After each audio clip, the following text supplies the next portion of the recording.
मलिहा मेरी बेटी नहीं है, मलिहा मर चुकी है, मेरे लिए वो मर चुकी है। खुदा के वास्ते मत करो रुस्तम ऐसा। अरे पागल हो गया क्या?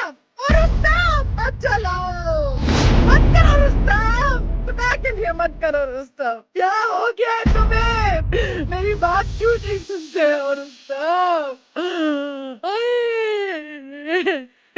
खुदा का वास्ता है।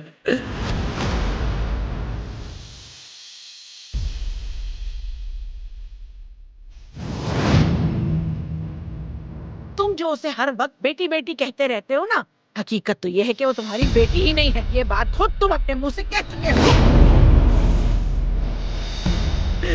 या अल्लाह, मेरी बच्ची की हिफाजत फरमा।